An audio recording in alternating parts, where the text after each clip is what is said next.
राम राम राम जपते हैं, हरे कृष्ण जपते हैं, भगवान के नामों का जप करते हैं। और महान संत है, संत के रूप में पूरे ब्रह्मांड में तीनों लोक में प्रसिद्ध है। तीनों लोक में सबसे शक्तिशाली महादेव जी, और तीनों लोक में सबसे बड़े ठाकुर जी के भक्त भी महादेव जी। ठाकुर जी मतलब कौन? ठाकुर जी मतलब कौन याद आते हैं? श्री कृष्ण। ठाकुर जी मतलब यूनिवर्सल ठाकुर जी। कहीं भी ठाकुर जी बोले तो कौन याद आएंगे? श्री कृष्ण। तो ठाकुर जी के परम भक्त कौन हुए? महादेव। अभी भी सुनो बच्चों, सुनो ध्यान से बात। तो हमारे ठाकुर जी जब गोकुल में जन्म लेते हैं, फिर नंदगांव, है ना, फिर वृंदावन लीला करते करते जाते हैं। तो एक बार बाबा भोलेनाथ, जटाधारी बाबा, साधारण संत के रूप में, जटा वटा बिल्कुल दाढ़ी जटा सब है, साधारण बाबा जी के रूप में आते हैं। यशोदा मैया को पूछते हैं, मैया आपके लाला का दर्शन करा दो।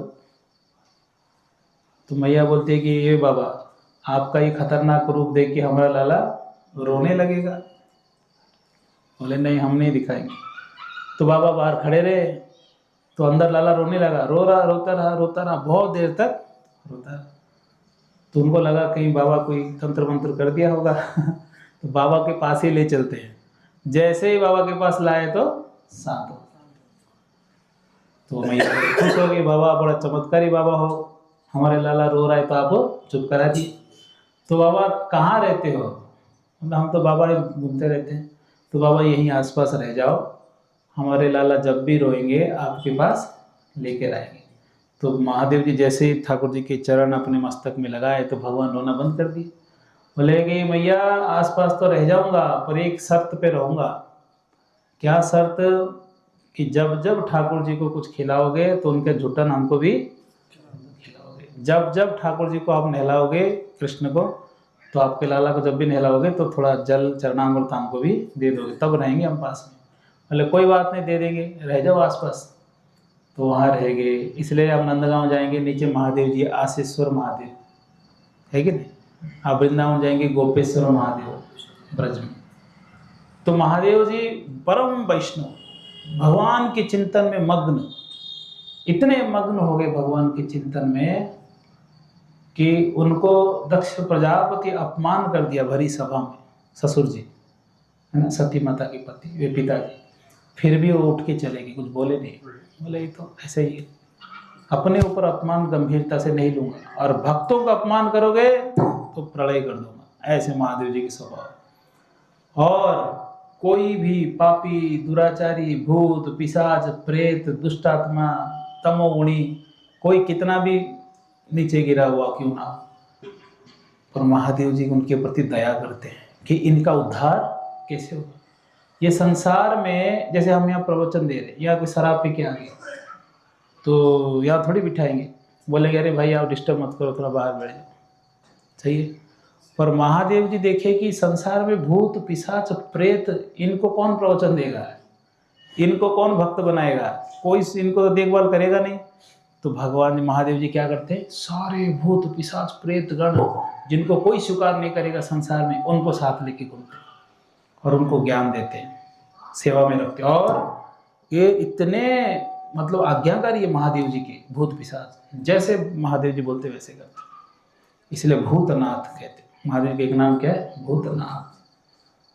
इस संसार के भी कई भूत है, भांग पीते हैं, गांजा पीते हैं, भूत ही है और क्या है, दिख रहे मनुष्य पर मनुष्य नहीं है, भूत, पिशाच, प्रेत। तो इसलिए ये लोग जो है यहाँ वहाँ पाप करते हैं, तो महादेव जी स्वीकार करते, आओ मेरे पास आओ, मैं तुमको कृष्ण भक्ति दूंगा। इसलिए जब जब जो जो व्यक्ति महादेव जी के अनन्य सेवक रहा, महादेव जी कृपा करके उनको भक्त बना देते हैं, वैष्णव बन जाते हैं। बोले कोई उदाहरण है गुजरात में नरसिंह मेहता जी, बहुत बड़े उदाहरण है, कितने बड़े भक्त थे महादेव जी के। महादेव जी प्रकट हो जाते हैं, बोले नरसिंह मेहता जी क्या चाहिए आपको बताओ। बोलते हैं कि हमको क्या चाहिए? ये स्पीकर के वजह, वो माइक की वजह से हो रहा है क्या? उसको हटा दीजिए उसको।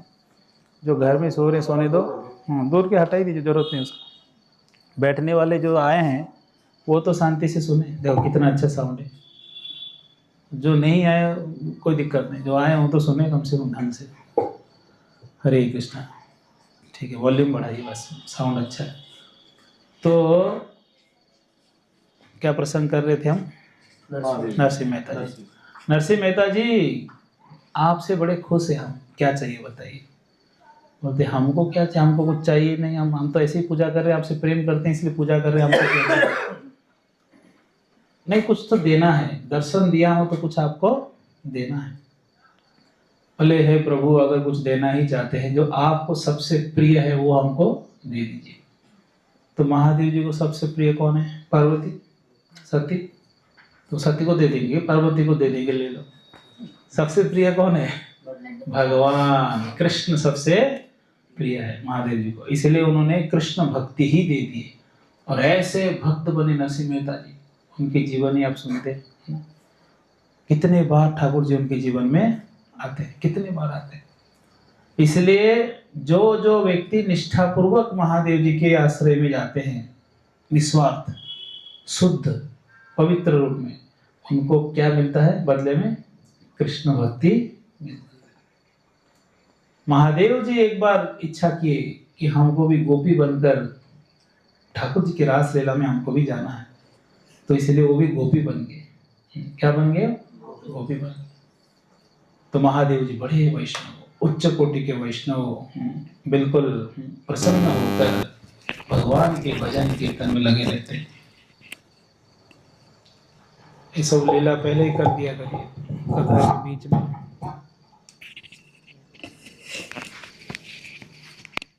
हरे कृष्ण कृष्ण कृष्ण हरे हरे, हरे राम राम राम हरे हरे। ठीक है, अब बैठ जाइए पीछे कहीं। तो महादेव जी, जब भी आप महादेव जी के पास आते हैं तो क्या प्रार्थना करना चाहिए? क्या प्रार्थना करना चाहिए महादेव जी के पास?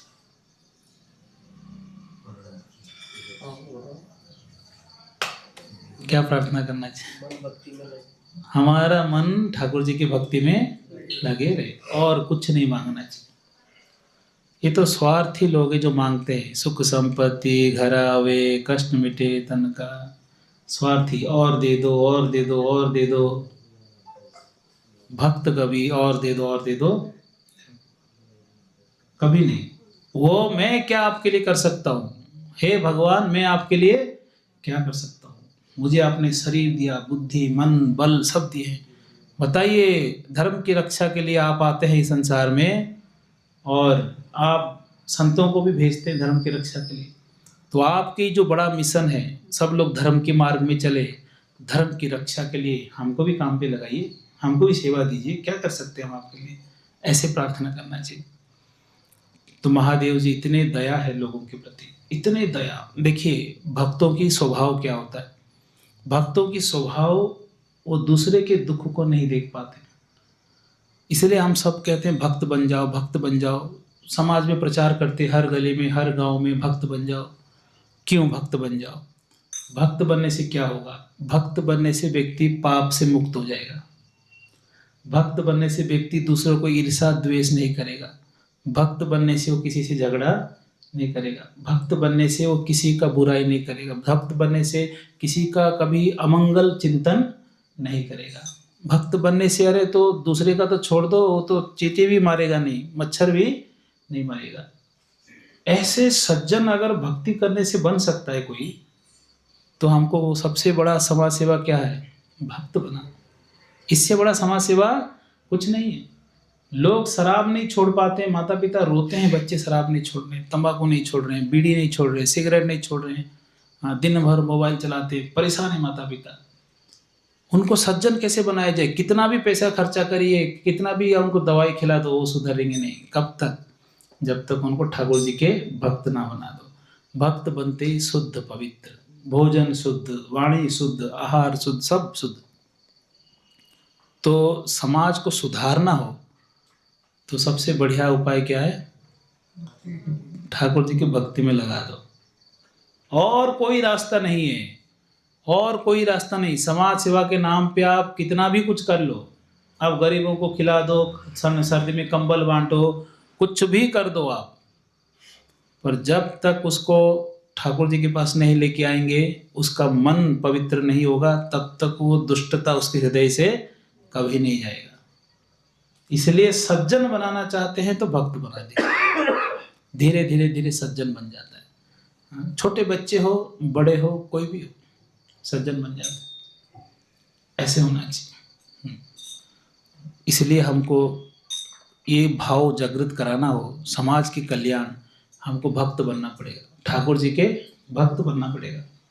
महादेव जी के बारे में चर्चा कर रहे थे। महादेव जी भक्त है तो उनके अंदर दया भाव कितना है, बहुत दया भाव है, कितना ज़्यादा। इतना दया भाव तो हम लोग के अंदर भी नहीं मिल सकता। साधारण लोगों में दया भाव इतना नहीं दिख पाएगा जितना महादेव जी पे है। एक बार समुद्र मंथन लीला हुई, उसमें समुद्र मंथन हुआ, आप लोग को मालूम है, दूध के समुद्र में मंदराचल पर्वत को रख के और उसमें औषध, जड़ी बूटी, वेजिटेबल सब डाल के मंथन किया गया। और रस्सी क्या था, बासुकी, बासुकी नाग को पकड़ के मंथन की, तो उसमें हलाहल विष निकला, भयंकर। ऐसे विष, हलाहल, कालकुट, इतना भयंकर विष, उसके स्पर्श मात्र से ही व्यक्ति का मृत्यु हो जाए, ऐसे विष निकला और पूरे समुद्र में फैलने लगा। और ऐसे भयंकर देखकर सारे देवता घबरा गए, सारे असुर भी घबरा गए। हम तो अमृत के लिए मेहनत कर रहे थे, यहाँ तो जहर निकल गया, ये तो फैलेगा तो चारों ओर धुआं धुआं हो गया, सबका मुंह काला हो गया। बोले अब तो सब मरेंगे हम, अब करें तो क्या करें। तो भगवान विष्णु को बोलते हैं क्या करना चाहिए। भगवान बोलते हैं कि देखो प्रैक्टिकल सोल्यूशन चाहिए, ये समाज में एक ऐसा व्यक्ति ढूंढो जो सबसे दयालु व्यक्ति, उदार हृदय वाला, जो ये विष को पी ले। सबसे दयालु कौन है ढूंढो, कौन है सबसे दयालु, महादेव जी सबसे दयालु। और आते हैं, स्तुति करते हैं, हे महादेव जी आप बड़े शक्तिशाली, आप इससे हमको बचा सकते हैं, और किसी के बस की बात नहीं। तो बोलते हैं कि ठीक है, देवताओं को कहते हैं ठीक है आप लोग जाओ। फिर सती माता को कहते हैं हे भवानी, समाज के कल्याण के लिए साधु कष्ट उठाता है। वहाँ एक प्रसंग, एक श्लोक आता है, कहते हैं कि समाज में साधु बहुत कष्ट उठाता है लोगों के कल्याण के लिए। कहते हैं कि वो साधु जानता है कि उसके जीवन में उसका आयु बहुत कम है, थोड़ा सा आयु है संसार में, 50-60 साल 70 साल कितना जिएंगे इधर। इतना जानने के बाद भी उसके कीमती समय वो अपने भोग विलास में ना लगा के वो क्या करता है, दूसरे के कल्याण के लिए समय देता है। ये साधु है। ऐसे प्रसंग भवानी को, पार्वती माता को समझा रहे हैं। क्यों समझा रहे, क्योंकि पत्नी का परमिशन चाहिए। भाई कुछ करना हो तो परमिशन तो चाहिए ना, परमिशन नहीं देंगे तो फिर घर में कलह होगा। बोले कि हे भवानी, साधुओं की स्वभाव क्या होना चाहिए, वो दूसरे के कल्याण के लिए हमेशा मेहनत करना चाहिए। ठीक है, ऐसे बोलते हैं। इसलिए ये जो देवता आज संकट में पड़े हैं, इनके संकट दूर करने के लिए संसार में कौन है, मुझे ही करना पड़ेगा। ऐसे कर, ये तो अज्ञानी लोग हैं, ये संसार में शत्रुता करते हैं, एक दूसरे से लड़ाई करते हैं, झगड़ा करते हैं। ये संसार के लोग का स्वभाव ही ऐसा है। तो क्या करें, कोई इमरजेंसी हो गया नहीं, ठीक। तो कहते हैं कि इसलिए मुझे जाना पड़ेगा और मुझे वो विष को पीना पड़ेगा। और महादेव जी क्या किए, पूरे हलाहल विष जो फैल रहा था, वो सारे विष को अपने हाथ में धारण कर लिए और धारण करके उसको पी ली। धारण कर ली, थोड़ा बहुत 1-2 बूंद गिर गया, हाथ से गिरता है ना कभी कभी। बिच्छू, सांप, कीड़े, वो सब जहर को क्या किए, पी ली।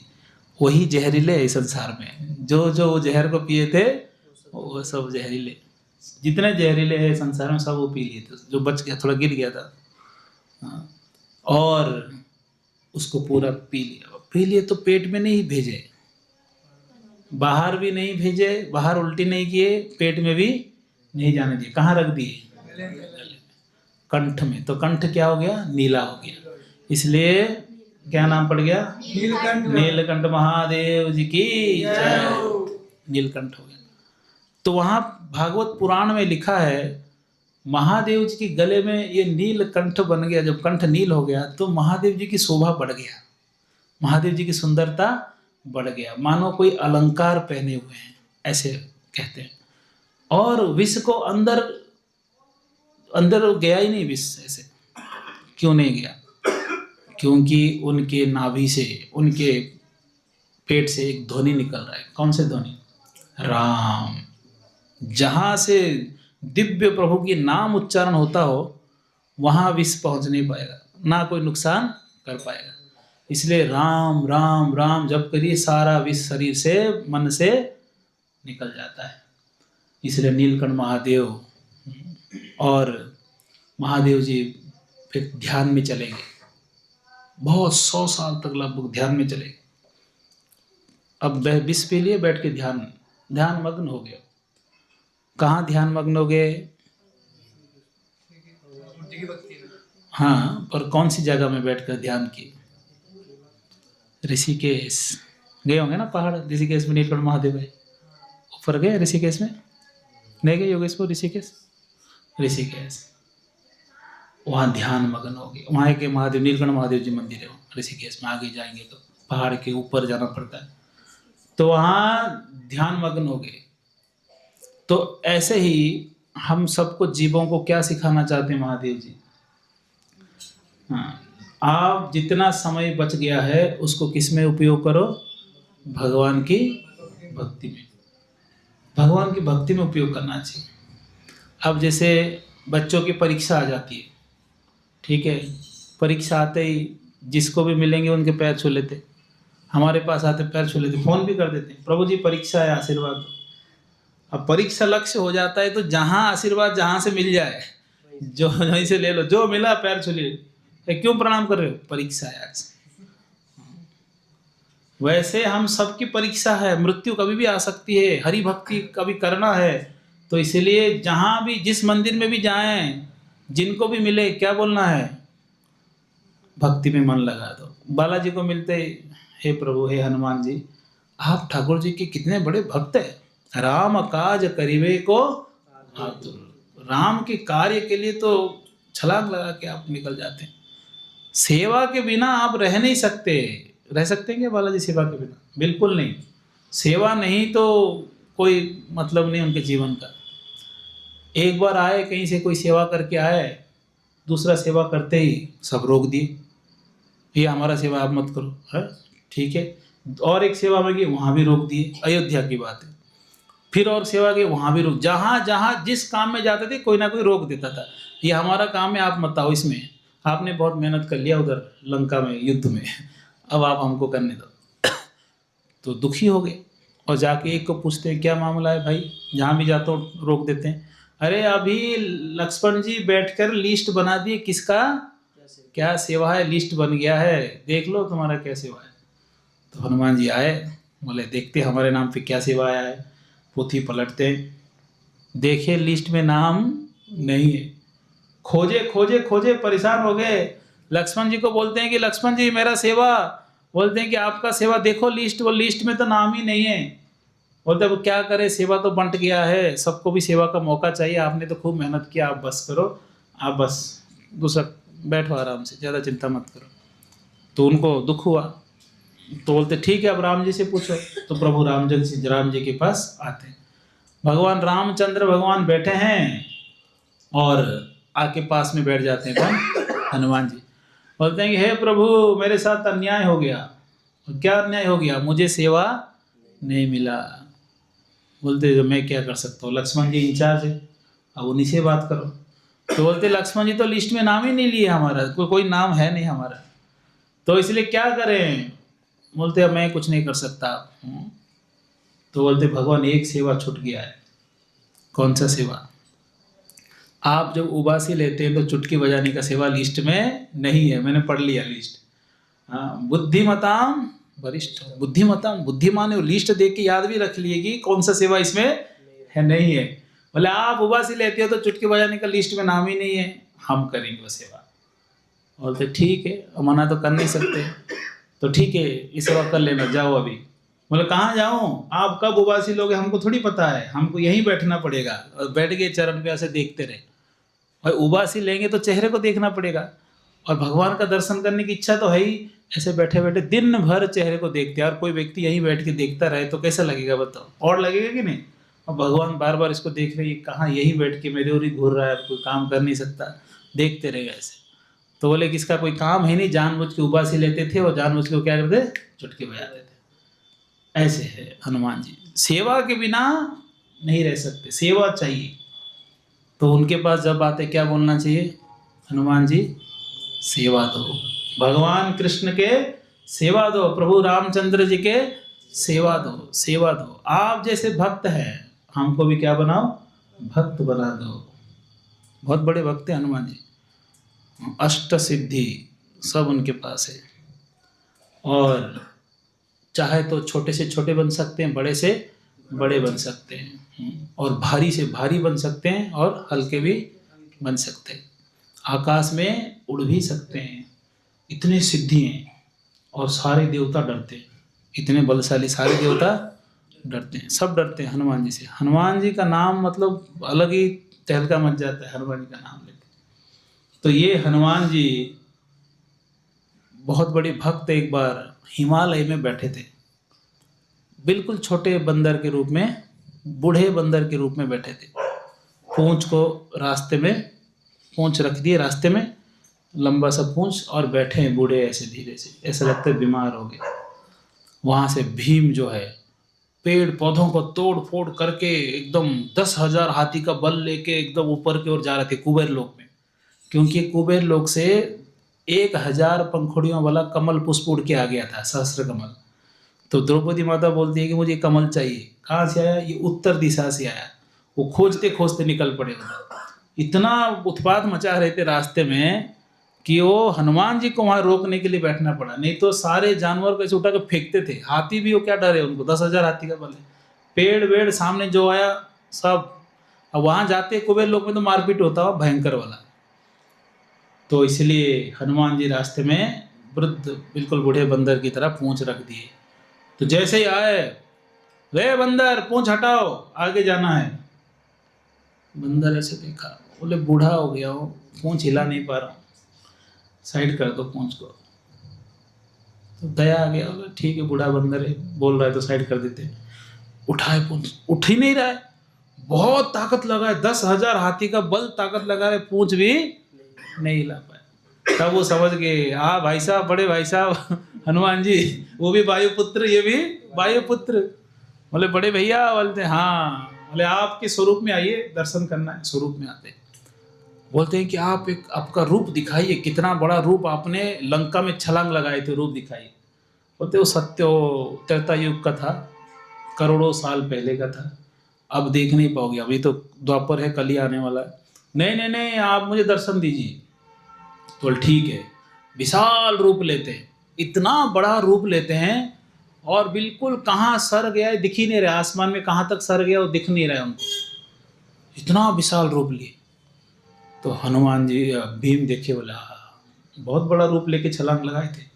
बोले कि ये 1/4 है, पूरा करूँ तो आपको दिखेगा नहीं कहाँ तक जाएगा सर, इतना बड़ा रूप में लिया था ये हनुमान जी। और पर्वत से जब छलांग लगाए, एकदम उड़ के गए, वो तो पर्वत के आधे तो उनके पैरों के साथ मिट्टी की धूल उड़ता है ना, हम चलते हैं ऐसे, आधा पर्वत उनके साथ गया था। सारे जानवर उल्टी कर दिए, चक्कर आ गया, आधे तो मर गए, केवल हनुमान जी की छलांग लगाने से। आसमान में ऐसे उड़ के जाते हैं, सारे बादल बिल्कुल उनके साथ, समुद्र में अलग तरंगे उठने लगे, भयंकर एकदम, ऐसे लगा मानो सुनामी आ रहा है या कोई प्रलय होने वाला है। ऐसे उड़ कर गए बहुत तेजी से, 100 योजन, 100 योजन यानी लगभग 1200 किलोमीटर। ये तो लंका पड़ोस में, छलांग लगा के हम भी जा सकते हैं ना। लंका शास्त्रों के अनुसार कितना, 100 योजन, एक योजन 8 माइल्स, 8 माइल्स, एक माइल कितना होता है, 1.5 किलोमीटर, यानी एक योजन 12 किलोमीटर, 100 योजन 1200 किलोमीटर, इतना दूर। तभी तो इतना मेहनत करना पड़ा। ये पड़ोस में होता तो अंगद ही जाके ले आता, तो रावण को मार के सीता माता को लेके भी आ जाते। बहुत दूर था वो, 1200 किलोमीटर बहुत दूर होता है। और हनुमान जी जा सकते थे, जाम्बवान नहीं जा पाए। अंगद बोले मैं जाऊंगा, आऊँगा कि नहीं पता नहीं, सब अपना अपना कैपेसिटी बता दी। हनुमान जी बोलते हम जाएंगे। कौन याद दिलाया? जाम भवान जी। छलांग लगाए, खूब लंका में खोजे, सीता माता मिले, खबर लेकर वापस भी आ गए। अब ये कैसे गए थे लंका? उड़ के गए थे, उड़ के छलांग लगा के उड़ के गए थे। अब प्रभु रामचंद्र के पास अयोध्या में युद्ध के बाद एक दिन बैठे थे, बातचीत किए, और बातचीत करने के बाद जब उनको दोपहर हो गया, भगवान अभी विश्राम में जाने वाले थे। दोपहर को राजभोग के बाद विश्राम होता है कि नहीं, थोड़ा भोजन किए तो विश्राम तो करेंगे। विश्राम में जा रहे थे तो हनुमान जी को बोले, हनुमान अभी तो विश्राम में जा रहा हूँ, अब तो कोई काम है नहीं, दरबार में अभी कोई आएगा भी नहीं, आप कथा क्यों नहीं सुनते हो?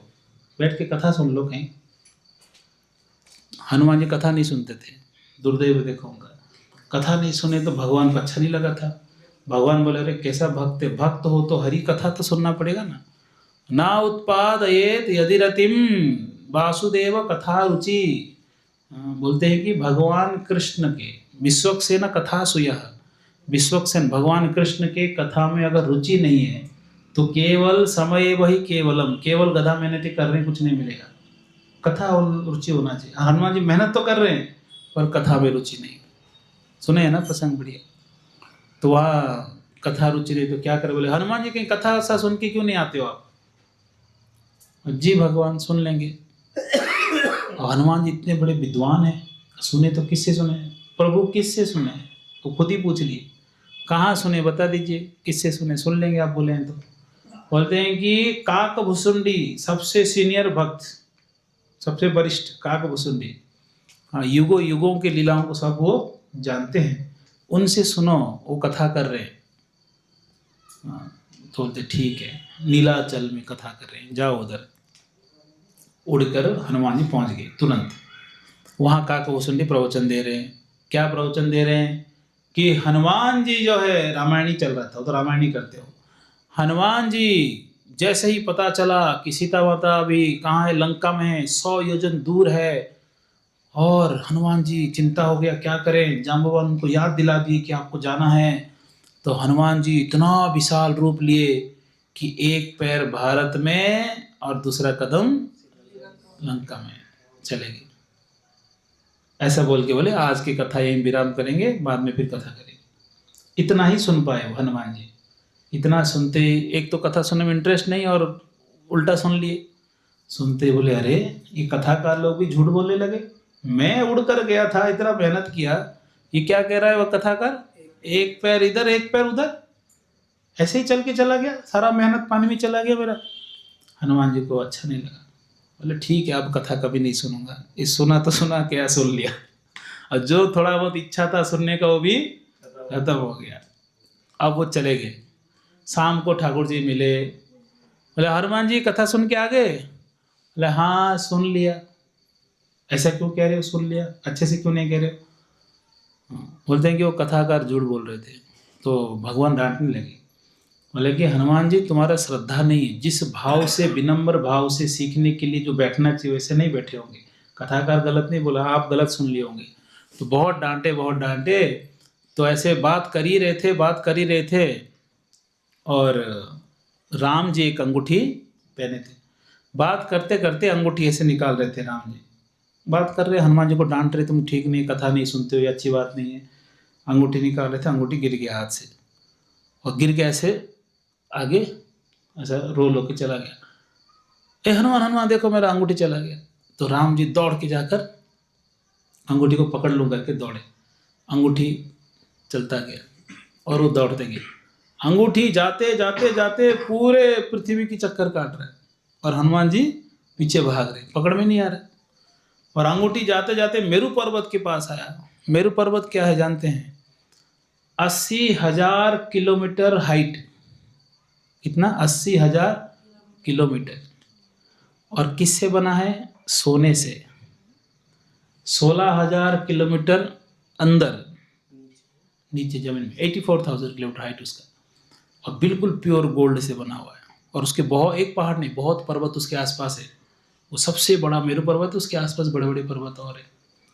उस पर्वत के कई गुफाएं, लाखों करोड़ों गुफाएं होंगे। इतना बड़ा पर्वत है तो कितने गुफाएं होंगे। एक गुफा के अंदर वो रिंगो अंगूठी चला गया और हनुमान जी पीछे भाग रहे, पकड़ नहीं पा रहे। तो हनुमान जी भी स्पीड से अंदर जा ही रहे थे, एक बड़ा सा एक बानर रुक गया। रुक रुक, कौन हो भाई, दुबला पतला दिख रहे, कौन हो? वो तो बड़ा हट्टा कट्टा था जो था। वो रुक गया, बोले मैं हनुमान हूँ। कहाँ घुसे जा रहे हो? बोलते अंदर अंगूठी चला गया। तो हनुमान हो? बोले हाँ हनुमान हूँ। मैं मजाक कर रहे हो? हनुमान जी तो अंदर बैठे हैं, तुम हनुमान जी कह रहे हो? इतना दुबला पतला हनुमान कब से होने लगा? ए भाई, मैं दुबला पतला हूँ? हनुमान जी को क्या कह दिया हो? दुबला पतला आदमी हनुमान बोल रहा है। बोलते अंदर कौन बैठे? बोले हनुमान जी बैठे हैं, मैं सेवक हूँ यहाँ। तो बोलते अच्छा, पर मुझे अंगूठी लेना है, जो भी है मुझे अंगूठी चाहिए, प्रभु का अंगूठी मुझे लौटाना है। तो बोलते रुको पूछ के आता हूँ अंदर अलाउ है कि नहीं। जाके पूछे कि हनुमान जी अंदर बैठे हैं, और एक हनुमान जी बैठे और बैठ कर राम राम राम जप रहे। तो वहाँ उनको पूछते हैं कि प्रभु कोई हनुमान करके आया है, दुबला पतला सा, बहुत कमजोर हनुमान है। बोलते हनुमान आया है, बुलाओ उसको अंदर। बोले प्रभु कौन है? बोलते हैं कि इस युग का ये हनुमान है। हर युग में राम जी आते हैं, हर त्रेता युग में, इस युग का ये हनुमान है, बुलाओ कोई दिक्कत नहीं। तो अंदर हनुमान जी आते हैं और अंदर देखते हैं दिव्य चमकता हुआ गुफा, और वहाँ पर बिल्कुल हनुमान जी विशाल काय हनुमान बैठे हैं, बैठकर राम राम राम जप रहे हैं। उनकी आंखों से आंसू बह रहा है भगवान के नाम जप करते करते, और वो आंसू बहते बहते कुंड में मिल रहा है, मानो उनके आंसुओं का ही कुंड है। और इतना सुंदर स्थान देखकर अद्भुत चमक गए, बोले क्या ये, आश्चर्य हो गए। फिर वो प्रणाम करते हैं, तो ठीक है। बोले हनुमान जी बातचीत होता है, तो बोलते हैं कि आप भी हनुमान, मैं भी हनुमान। बोला हाँ, तुम इस युग के हनुमान, मैं पूर्व युग के हनुमान। बोलते क्या हुआ? बोलते अंगूठी ऐसे आ गया। बोले पता है अंगूठी क्यों आ गया? बोलते तुम कथा नहीं सुनते हो, इसलिए भगवान तुम्हारे ऊपर नाराज है। तुम कितने भी बड़े भक्त हो, कितना भी सेवा करते हो, बैठ कर कथा सुनना पड़ेगा। कथा नहीं तो भगवान को प्रसन्न नहीं कर पाओगे। भगवान ही अपने कथा सुनने के लिए आ जाते हैं, तो आप क्यों कथा नहीं सुनते हो? बोलते क्या करें महाराज, कथा सुनने का तो क्या हम ही सबसे बड़े विद्वान है, क्या से सुने। एक बार गए सुनने, वो काकभूषण ने उल्टा बोल दिया, मेरे को मूड खराब हो गया तो आ गया मैं। तो क्या उल्टा बोल दिया? तो बोले कि मैं एक पैर इधर एक पैर उधर में लंका में चला गया, ऐसे बोल दिया। मैं तो उड़ के गया था। बोलता वो जो एक पैर इधर एक पैर उधर जो बोला ना, वो मैं था, वो तुम नहीं, वो मैं था। अच्छा आप थे क्या? बोला हाँ, मैं इतना बड़ा था कि मैं एक पैर इधर एक पैर उधर, बस मुझे उड़ना भी नहीं पड़ा, सीधा लंका में पहुंच गया। इसलिए कथा सुनो, नहीं तो भगवान नाराज हो जाएंगे। और जब जब ऐसे लीलाएं होती हैं, बाद में बताएंगे बात। उन्होंने कहा कि हमारा अंगूठी, तो बोलते ठीक है अंगूठी देखो कहाँ गया, देखो अंदर तो आया गुफा में, देखो देखो ये पानी में देखो, कुंड में पड़ा होगा। तो हनुमान जी कुंड में छलांग लगाए तो अंगूठी अंगूठी, करोड़ों अंगूठी। वो देख कर बोले कि इसमें ढूंढू कैसे, सब सेम दिख रहा है। हाँ, तो बोलते प्रभु ये क्या लीला है? तो उन्होंने कहा जब जब हनुमान जी कथा नहीं सुनते हैं और केवल सेवा करते हैं ठाकुर जी, तब तब उनके अहंकार को नष्ट करने के लिए अंगूठी को फेंकते हैं, और वो अंगूठी आके यहीं गिरता है, और यहीं वो अंगूठी लेकर हनुमान यहीं से हर बार जाते हैं, और एक अंगूठी यहाँ रह जाता है उसका प्रतिभू, और एक अंगूठी मूल अंगूठी वो लेकर जाते हैं। अच्छा ऐसा, फिर उनकी अंगूठी मिल भी गया। फिर बोलते हैं अब जाओ आगे से क्या करो, कथा सुनो, कथा नहीं सुनोगे तो भगवान प्रसन्न नहीं होंगे। तो हनुमान जी आके तभी संकल्प लिए कि जहाँ जहाँ हरि कथा होगा वहाँ वहाँ मैं निवास करूँगा, जहाँ हरि कथा वहीं बैठ जाऊँगा। और प्रभु रामचंद्र सबको लेकर जब साकेत धाम जाते हैं, हनुमान जी को पुकारते हैं आप भी चलिए। हनुमान जी कहते हैं प्रभु जब तक इस धरती पे हरि कथा चलता रहेगा तब तक मैं इस धरती पे रहूँगा और आपकी कथा सुनूंगा। मैं आपके कथा के प्रति अपराध किया हूँ, मैं कथा नहीं सुना, अब भरपूर कथा सुनूंगा। जब जब जहाँ जहाँ जब तक इस धरती में भूमंडल में हरि कथा चलता रहेगा तब तक मैं यहाँ निवास करूँगा। जब हरि कथा बंद हो जाएगा तो धाम में आ जाऊँगा। इसलिए आज भी जहाँ जहाँ भगवान की चरित्रों की वर्णन होते हैं वहाँ वहाँ नतमस्तक होकर हाथ जोड़ के हनुमान जी बैठ जाते हैं। इसलिए हनुमान जी जैसे शुद्ध भक्त, पवित्र, बिल्कुल निर्मल हृदय, भगवान के नाम बोलते ही जिनकी आंख में आंसू आता है, ऐसे पवित्र हनुमान जी के पास जब आते हैं तो क्या मांगना है? आप जैसे भक्ति करते हैं ना, निर्मल शुद्ध, कोई मिलावटी नहीं, ऐसे भक्ति हमको भी दे दीजिए, हम भी बैठकर हरे कृष्णा हरे राम हम भी जप करें। ऐसे प्रार्थना करना चाहिए। महादेव जी के पास आएंगे, महादेव जी भी परम पवित्र, बिल्कुल शुद्ध हृदय से बैठकर जब जप करते हैं, भगवान के नाम राम राम जपते हैं, उनके पास भी आएंगे, आप जल चढ़ाएंगे तो क्या मांगना चाहिए? आप जैसे भक्ति करते हमको भी शक्ति दीजिए, हम भी भक्ति करें, यही मांगना चाहिए। बाकी सुख संपत्ति, घर बार, पैसा धन, ये मांगने की कोई मतलब है? ये मिलता है फिर यहाँ छोड़ के चले जाते, सही है कि नहीं? माता जी वृद्ध हो गई, कितने साल और रहेंगे? बहुत मेहनत से घर सजाई होगी, 20 साल और 30 साल और कितना, उसके बाद बोतल भी लग रही है, देखो। तो संसार में जो चीजें छोड़कर जाना है उसको क्यों मांगे? जो चीज हमारे साथ जाएगा उसको मांगे। भोजन करो, स्वस्थ रहो, अच्छा रहो, उसमें कोई बुराई नहीं, पर यहाँ धनी बनने की लोभ छोड़ देना चाहिए। हम धनी बन जाए, हम प्रधानमंत्री बन जाए, हम बड़ा आदमी बन जाए, यहाँ ज़्यादा हीरो बनने की जरूरत नहीं है। यहाँ अच्छा बनो, हाँ, यहाँ बड़ा मत बनो, यहाँ अच्छा बनो। अच्छा बनना जरूरी, जहाँ जो जिस स्थिति में अच्छा बनना चाहिए। और अच्छा बनने के लिए सबसे बढ़िया उपाय क्या है? भक्ति। सारे अवगुण चले जाएंगे, सारे अवगुण चले जाएंगे। इसलिए जितने युवक हैं, युवकों को सुधारना है, नशा मुक्त कराना है, उनको हरे कृष्णा जप कराओ, सब नशा वशा, सब बीड़ी सिगरेट पान सब छोड़ देंगे। हमारे इस्कॉन से जुड़े हुए लोग बीड़ी सिगरेट पान तंबाकू वगैरह नहीं खाते, डरते हैं वो कि कहीं गलती से खा ना ले, दूर रहते हैं। तो इसलिए सब बच्चों को अगर सुधारना है तो बढ़िया है, बचपन से उसको माला पकड़ा दो। सुबह उठ के जब तक एक माला 10 मिनट नहीं जपोगे तो खाने को नहीं मिलेगा। आज ऐसे नियम बना दो, उठते ही जप करा दो, पूरा दिन कोई गलत काम नहीं करेगा। ठीक है, हरे कृष्णा। आज ये इतना ही करेंगे, एक दिन में पूरे भागवत बोल नहीं सकते, धीरे धीरे ये साप्ताहिक कर सकते हैं। हाँ ना, ठीक है, 5 जाने में 9 बजे, हम दिन भर आज भागा दौड़ी में थे, भागवत कथा था ना, तो फिर आएंगे अगले, जब भी मन करे बुला लिया करिए, इनको तो बुलाया करिए।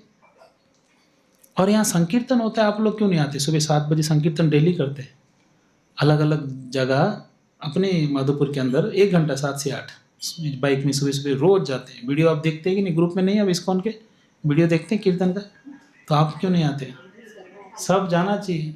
आप सब युवा ग्रुप है, पीढ़ी 7 से 8, नहीं स्नान किए कोई दिक्कत नहीं, नहीं ब्रश किए तो भी दिक्कत नहीं, तो सुबह उठ के सीधा आ जाओ कीर्तन में इनके साथ। यहाँ से झुंड बनाओ, योगेश्वर के घर यही है, और साथ में जाओ, अलग अलग गलियों में कीर्तन होते, इतना आनंद आता है। करना चाहिए, आपका टीम है, हम बच्चे सब, बच्चे सब जाओ, सुबह उठो, सब गाड़ी में बैठो, चलो। कल अब सिटी में है, कल कम से कम 70-80 लोग रहेंगे मेरे ख्याल से, 70-80 लोग। आप लोग सब चलो सुबह उठ के, सबके पास बाइक तो होगा ही, नहीं है तो सब डबल ट्रिपल बैठो, क्या दिक्कत है? ये बच्चों में हेडलाइट पे बिठा दो सामने, हाँ, और सब बैठ के कीर्तन करो, डेली कीर्तन करो, आनंद आएगा। कुछ प्रैक्टिकल भगवान के नाम लेंगे तो मजा आएगा। हरे कृष्णा। श्रील प्रभुपाद की जय।